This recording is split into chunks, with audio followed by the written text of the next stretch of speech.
மதிரட்டுமே whistle பறக்கட்டுமே now திரு பொன்னுசாமி கார்த்திக் அவர்களை அன்போடு மேடைக்கு அழைக்கிறோம். ஃபவுண்டர் அண்ட் சேர்மன் நம்ம ஃபேமிலி குரூப். அந்த சிரிப்புள்ள பேசுதா இமயமல போல மாசுதா மனச பறிக்கிற கிரேசுதா ஜெலசி ஒன்ன பத்தி பேசுதா.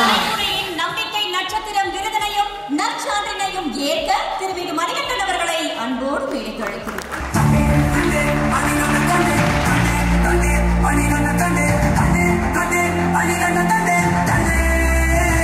அண்ணன்கிட்ட அடிதான் வாங்கியிருக்கேன். நான் ஃபர்ஸ்ட் டைம் அவார்டு வாங்குறேன். So thank you so much. நான் பட வேலையில் இருந்தாரு, அது எல்லாத்தையும் விட்டுட்டு எனக்காக வந்ததுக்கு ரொம்ப நன்றிங்க. Thank you so much sir. எல்லாருக்கும் வணக்கம். குரு மணி சாருக்கு வாழ்த்து. எல்லாருக்கும் நன்றி.